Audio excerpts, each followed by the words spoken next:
El libro de Urantia, página 54.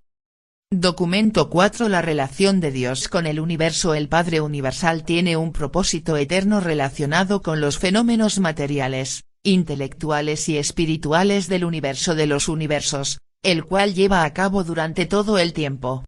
Dios creó los universos por su libre y soberana voluntad, y los creó de acuerdo con su propósito omnisapiente y eterno. Es dudoso que cualquiera, excepto las deidades del paraíso y sus más altos asociados, conozcan gran cosa acerca del eterno propósito de Dios. Incluso los ciudadanos excelsos del paraíso tienen opiniones muy variadas sobre la naturaleza del propósito eterno de las deidades. Es fácil deducir que el propósito de la creación del perfecto universo central de Abona fue puramente la satisfacción de la naturaleza divina. Abona puede servir como el modelo original de creación para todos los demás universos y como la escuela final para los peregrinos del tiempo en su camino al paraíso. Sin embargo, esta creación tan excelsa debe existir fundamentalmente para el placer y la satisfacción de los creadores perfectos e infinitos. El asombroso plan de perfeccionar a los mortales evolutivos y, una vez que alcanzan el paraíso y los cuerpos de la finalidad, el proporcionar capacitación ulterior para alguna tarea futura no revelada, parece ser, actualmente, una de las ocupaciones principales de los 7 superuniversos y sus muchas subdivisiones, pero este proyecto ascensional para la espiritualización y capacitación de los mortales del tiempo y del espacio no es en modo alguno la ocupación exclusiva de las inteligencias del universo. Existen, ciertamente, muchas otras tareas fascinantes que ocupan el tiempo y canalizan las energías de las huestes celestiales. 1. La actitud universal del Padre. Por muchas épocas los habitantes de Urantia han interpretado erróneamente la providencia de Dios. Hay una providencia divina trabajando en vuestro mundo, pero no se trata del ministerio infantil, arbitrario y material que muchos mortales han concebido. La providencia de Dios consiste en las actividades entrelazadas de los seres celestiales y de los espíritus divinos que, de acuerdo con las leyes cósmicas, laboran incesantemente por el honor de Dios y para el desarrollo espiritual de sus hijos en el universo. ¿No podéis vosotros acaso desarrollar vuestro concepto sobre el trato de Dios con el hombre hasta el punto de reconocer que la consigna del universo es progreso? A través de prolongadas edades la raza humana ha luchado para llegar a su estado actual. A lo largo de todos estos milenios la providencia ha estado laborando en el plan de la evolución progresiva. Estas dos ideas no son opuestas en la práctica, sino tan solo en los conceptos erróneos del hombre. La providencia divina no se enlista jamás en oposición al verdadero progreso humano, tanto temporal como espiritual. La providencia está siempre de acuerdo con la naturaleza inmutable y perfecta del Supremo Legislador. Dios es fiel y todos sus mandamientos son justos. Su fidelidad se establece en los mismos cielos. Para siempre, oh Señor, tu palabra se ha establecido en los cielos. Tu fidelidad es para todas las generaciones. Tú has cimentado la tierra, y permanece. Él es un creador fiel. No hay límites a las fuerzas y personalidades que el Padre puede utilizar para mantener su propósito y sostener a sus criaturas. El Dios eterno es nuestro refugio, y abajo están sus brazos sempiternos. El que habita en el lugar secreto del Altísimo morará bajo la sombra del Todopoderoso. Mirad, el que nos guarda no se adormecerá ni se dormirá. Sabemos que todas las cosas cooperan para bien de los que aman a Dios, porque los ojos del Señor están sobre los justos, y sus oídos, atentos a sus oraciones. Dios sostiene todas las cosas por la palabra de su poder. Y cuando nacen nuevos mundos, envía a sus hijos y son creados.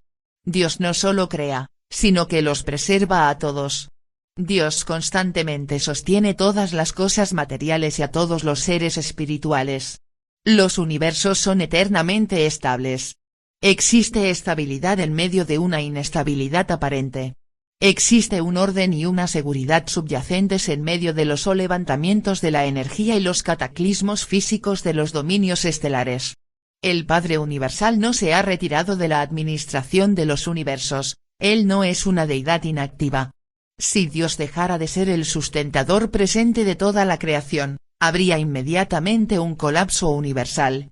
Excepto Dios, no habría tal cosa como la realidad. En este mismo momento, así como durante las remotas eras del pasado y en el futuro eterno, Dios sigue sustentando. El alcance divino se extiende alrededor del círculo de la eternidad. Al universo no se le da cuerda como un reloj que anda por tiempo determinado y luego cesa de funcionar, todas las cosas están siendo constantemente renovadas. El Padre incesantemente derrama energía, luz y vida. La obra de Dios es tan literal como espiritual. Él extiende el norte sobre el espacio vacío y suspende la tierra sobre la nada. Un ser de mi orden puede descubrir la armonía última y detectar una coordinación profunda y vasta en los asuntos rutinarios de la administración universal.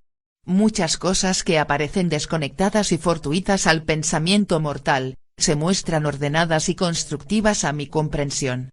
Pero ocurren en el universo muchas cosas que yo no comprendo plenamente. Durante mucho tiempo he estudiado y tengo cierto conocimiento sobre las fuerzas, energías, mentes, morontias, espíritus y personalidades reconocidas de los universos locales y de los superuniversos. Tengo una comprensión general de cómo operan esas agencias y personalidades y estoy íntimamente familiarizado con los mecanismos de las inteligencias espirituales acreditadas del gran universo. A pesar de mi conocimiento de los fenómenos de los universos, me veo constantemente confrontado por reacciones cósmicas que no puedo desentrañar plenamente. De continuo me encuentro con conspiraciones aparentemente fortuitas de la interasociación de fuerzas, energías, intelectos y espíritus que no puedo explicar de manera satisfactoria. Soy enteramente competente para describir y analizar el mecanismo de todos los fenómenos que resultan directamente del funcionamiento del Padre Universal, del Hijo Eterno, del Espíritu Infinito, y, en gran medida, de la Isla del Paraíso. Lo que suscita mi perplejidad es el encontrarme con lo que parece ser el desempeño de sus coordinados misteriosos, los tres absolutos de potencialidad. Estos absolutos parecen suplantar la materia, trascender la mente, y sobrevenir al espíritu. Me siento continuamente confundido y a menudo perplejo por mi incapacidad para comprender estas transacciones complejas que atribuyo a la presencia y actuación del absoluto no cualificado, el absoluto de deidad, y el absoluto universal. Estos absolutos deben ser las presencias no plenamente reveladas en el amplio universo que, en los fenómenos de la potencia del espacio y en la función de otros superúltimos, hacen imposible para los físicos, para los filósofos e incluso para los religiosos predecir con certeza cómo los primordiales de fuerza, concepto y espíritu responderán a las exigencias hechas en una situación compleja de realidad que incluya ajustes supremos y valores últimos. Hay también una unidad orgánica en los universos del tiempo y el espacio que parecería respaldar el entero tejido de los acontecimientos cósmicos. Esta presencia viviente del Ser Supremo evolutivo, esta inmanencia del incompleto proyectado se manifiesta inexplicablemente de cuando en cuando por lo que parece ser una asombrosa y fortuita coordinación de acontecimientos en el universo aparentemente desconectados. Esta debe ser la función de la providencia, el dominio del Ser Supremo y del actor conjunto. Me inclino a creer que es precisamente este extendido control, generalmente irreconocible, de la coordinación y la interasociación de todas las fases y formas de la actividad universal que hace que una mezcla tan abigarrada y aparentemente tan confusa de fenómenos físicos, mentales, morales y espirituales funcione tan inequívocamente para la gloria de Dios y para el bien de hombres y ángeles. Pero en el sentido más amplio los aparentes accidentes del cosmos son indudablemente parte del drama finito de la aventura espaciotemporal del infinito en su manipulación eterna de los absolutos. 2. Dios y la naturaleza. La naturaleza es, en un sentido limitado, el hábito físico de Dios. La conducta, o acción de Dios se cualifica y se modifica provisionalmente por los planes experimentales y los modelos evolutivos de un universo local, una constelación, un sistema, o un planeta.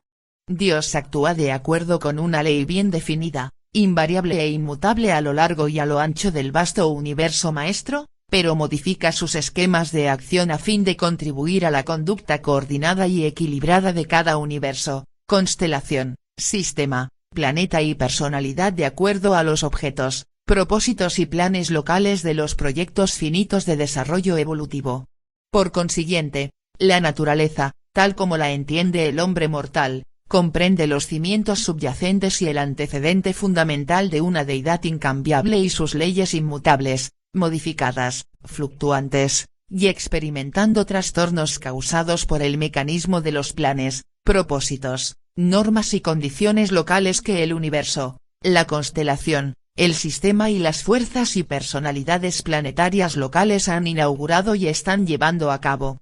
Por ejemplo, así como se han decretado las leyes de Dios en Nevadón, estas son modificadas por los planes establecidos por el Hijo Creador y el Espíritu Creativo de este universo local, además, por los errores, incumplimientos e insurrecciones de algunos seres residentes en vuestro planeta y pertenecientes a vuestro inmediato sistema planetario de Satania también han influido en la operación de estas leyes.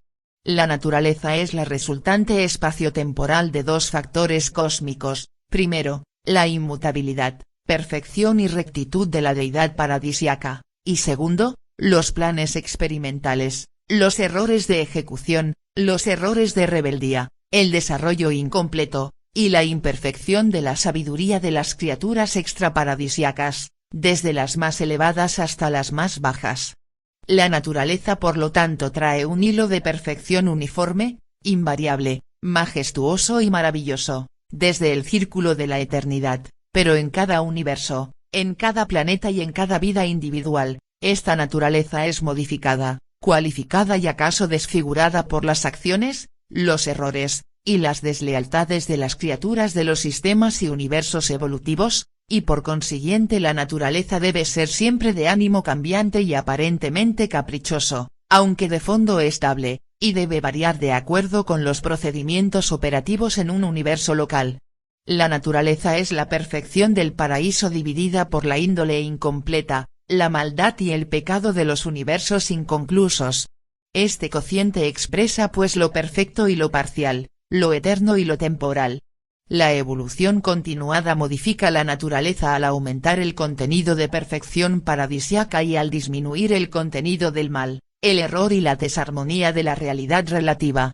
Dios no está personalmente presente en la naturaleza ni en cualesquiera de las fuerzas de la naturaleza, porque el fenómeno de la naturaleza es la sobreimposición de las imperfecciones de la evolución progresiva y, a veces, de las consecuencias de rebeliones insurreccionales sobre los cimientos paradisiacos de la ley universal de Dios. Tal como aparece en un mundo como Urantia, la naturaleza no puede ser nunca la expresión adecuada ni la representación verdadera ni el fiel retrato de un Dios omnisapiente e infinito. La naturaleza, en vuestro mundo, es una cualificación de las leyes de la perfección por los planes evolutivos del universo local. Qué farsa adorar la naturaleza porque en un sentido limitado, cualificado, está penetrada por Dios, por ser una fase del poder universal y por lo tanto divino. La naturaleza también es una manifestación inconclusa e incompleta de las elaboraciones imperfectas del desarrollo, crecimiento y progreso de un experimento universal de evolución cósmica. Los defectos aparentes del mundo natural no son indicios de ningún defecto correspondiente en el carácter de Dios. Más bien las imperfecciones que se observan son meramente las inevitables y momentáneas interrupciones en la proyección de una película infinita. Son estas mismas interrupciones defectos de la continuidad perfección las que permiten que la mente finita del hombre material obtenga una visión fugaz de la realidad divina en el tiempo y en el espacio.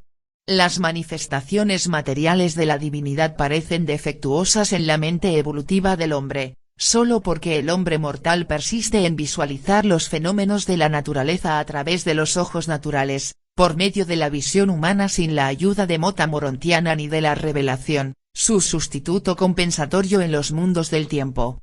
Y la naturaleza está desfigurada, su hermoso rostro marcado, sus rasgos marchitos por la rebelión, la mala conducta, los malos pensamientos de miríadas de criaturas que son parte de la naturaleza, pero que han contribuido a su desfiguración en el tiempo. No, la naturaleza no es Dios. La naturaleza no es objeto de adoración. 3. El carácter invariable de Dios. Por largo tiempo ha creído el hombre que Dios es semejante a él. Dios no es celoso, no lo ha sido nunca ni lo será jamás del hombre ni de ningún otro ser del universo de los universos.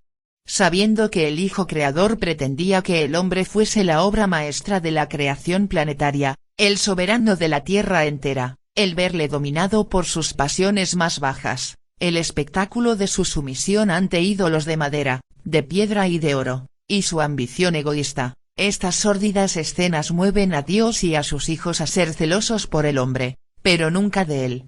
El Dios eterno es incapaz de cólera ni de ira en el sentido de estas emociones humanas y tal como el hombre entiende esas reacciones.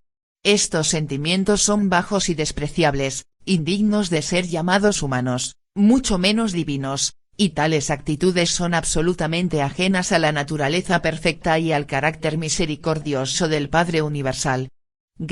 Muy gran parte de la dificultad que tienen los mortales de Urantia para comprender a Dios se debe a las vastas consecuencias de la rebelión de Lucifer y a la traición de Caligastia. En los mundos no segregados por el pecado, las razas evolutivas son capaces de formular ideas mucho mejores sobre el Padre Universal, sufren menos confusión, distorsión y perversión de concepto. Dios no se arrepiente de nada de lo que ha hecho, de lo que hace o de lo que hará. Él es omnisapiente a la vez que omnipotente. La sabiduría del hombre nace de las pruebas y los errores de la experiencia humana, la sabiduría de Dios consiste en la perfección no cualificada de su infinito discernimiento universal, y este preconocimiento divino dirige eficazmente la libre voluntad creadora. El Padre Universal nunca hace nada que cause posteriormente dolor o arrepentimiento, pero las criaturas volitivas planeadas y hechas por sus personalidades creadoras en los universos remotos, a veces, por su infortunada elección, producen emociones de pesar divino en las personalidades de sus padres creadores.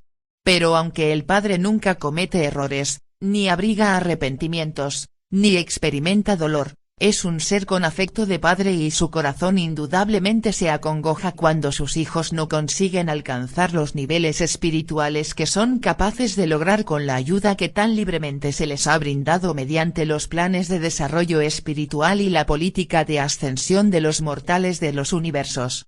La bondad infinita del Padre está fuera de la comprensión de la mente finita del tiempo, de aquí que siempre deba proveerse un contraste comparativo con el mal, no el pecado, para demostrar efectivamente todas las fases de la bondad relativa. El imperfecto discernimiento mortal puede entender la perfección de la bondad divina, solamente por su contrastante asociación con la imperfección relativa en las relaciones del tiempo y la materia en los movimientos del espacio. El carácter de Dios es infinitamente superhumano, por lo tanto, dicha naturaleza de divinidad debe personalizarse, como lo hace en los hijos divinos, antes de que pueda ser comprendida siquiera por la fe en la mente finita del hombre. 4. La comprensión de Dios. Dios es el único ser estacionario, autocontenido e inmutable en la totalidad del universo de los universos, que no tiene exterior, más allá, pasado ni futuro. Dios es energía con propósito, espíritu creador, y voluntad absoluta, y estos atributos son autoexistentes y universales. Puesto que Dios es autoexistente, es absolutamente independiente. La identidad misma de Dios es opuesta al cambio. Yo, el Señor, no cambio. Dios es inmutable, pero hasta que vosotros no hayáis alcanzado el estado paradisiaco, no podréis siquiera comenzar a comprender cómo Dios puede pasar de la simplicidad a la complejidad, de la identidad a la variación, de la inmovilidad al movimiento, de la infinidad a la finitud, de lo divino a lo humano, y de la unidad a la dualidad y a la triunidad. Así pues, Dios puede modificar las manifestaciones de su absolutez porque la inmutabilidad divina no implica inmovilidad. Dios tiene voluntad, Él es la voluntad. Dios es el ser de autodeterminación absoluta, no hay límites a sus reacciones en el universo salvo aquellas que son impuestas por Él mismo, y las acciones de su libre albedrío están condicionadas solamente por las cualidades divinas y los atributos perfectos que caracterizan intrínsecamente su naturaleza eterna. Por lo tanto, Dios se relaciona con el universo como el ser de bondad final y de voluntad libre de infinita creatividad. El Padre Absoluto es el creador del universo central y perfecto, y el Padre de todos los otros creadores. Dios comparte con el hombre y otros seres la personalidad, la bondad y otras numerosas características, pero la infinidad de voluntad es suya sola. Dios está limitado en sus actos creadores solo por los sentimientos de su naturaleza eterna y por los dictados de su infinita sabiduría.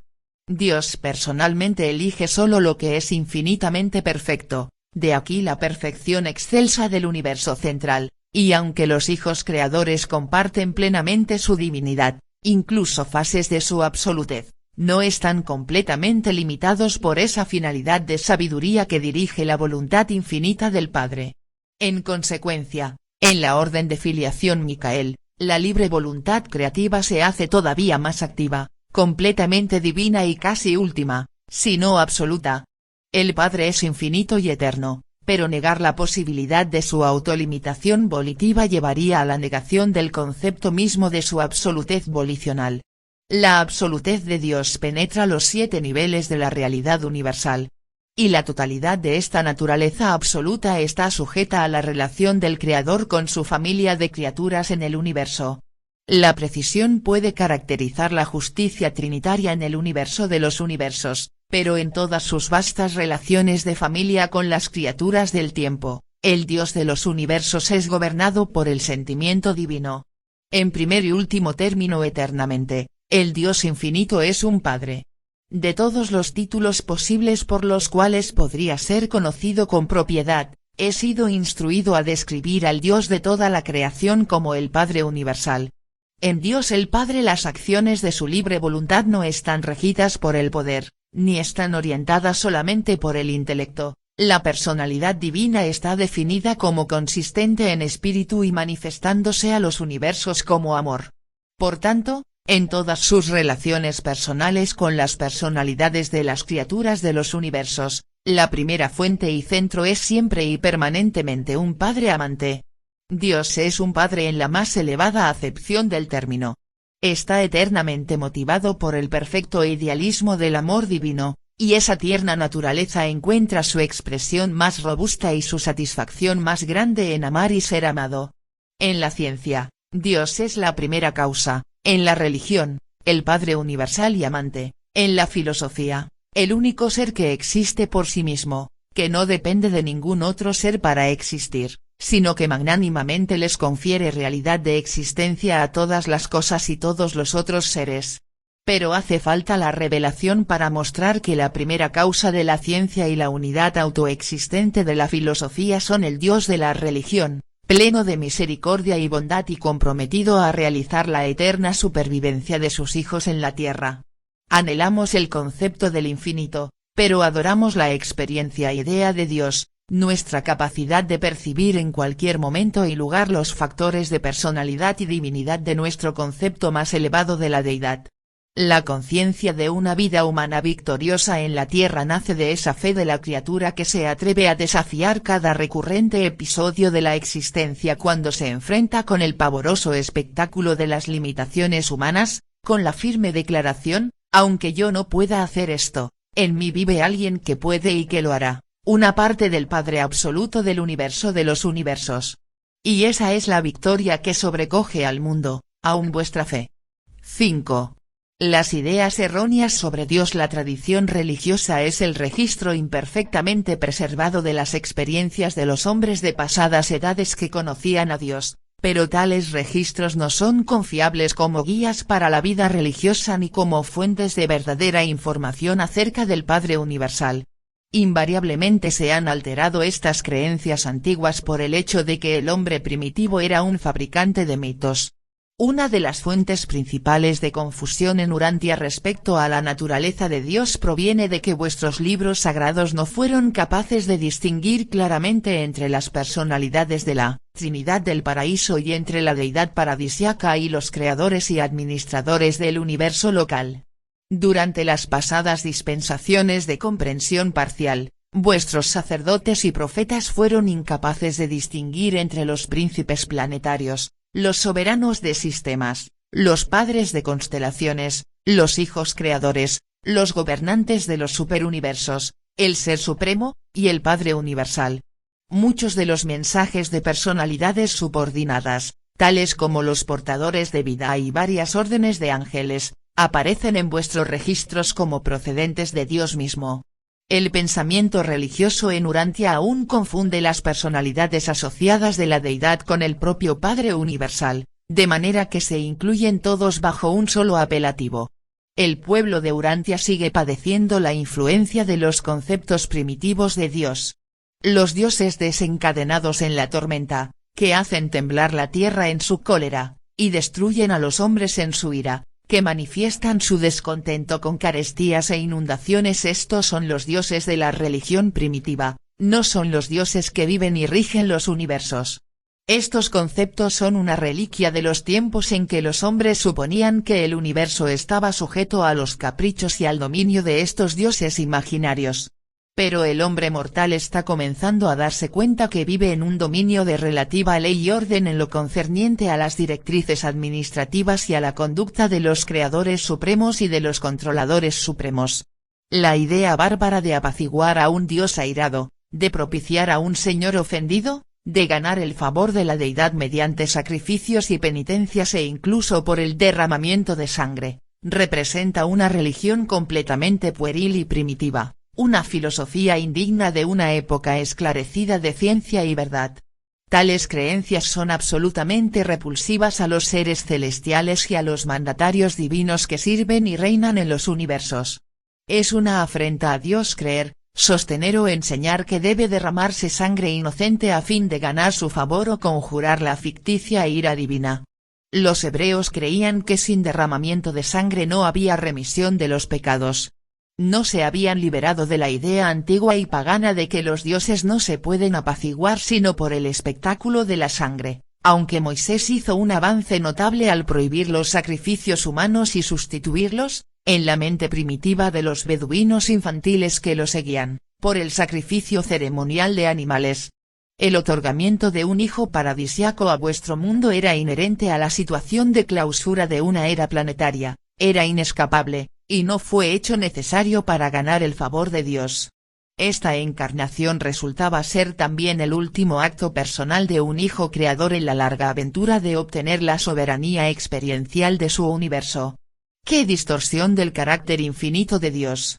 Esta doctrina de que su corazón paterno en toda su austera frialdad y dureza permanecía tan indiferente ante los infortunios y penas de sus criaturas, que sus tiernas misericordias no se derramaron sino cuando vio a su hijo inocente sangrante y moribundo en la cruz de el Calvario. Pero los habitantes de Urantia han de llegar a liberarse de estos antiguos errores y de estas supersticiones paganas respecto de la naturaleza del Padre Universal. La revelación de la verdad acerca de Dios está comenzando a aparecer, y la raza humana está destinada a conocer al Padre Universal en toda esa belleza de carácter y hermosura de atributos que tan magistralmente describió el Hijo Creador que residió en Urantia como el Hijo del Hombre y el Hijo de Dios. Presentado por un consejero divino de Ubersa.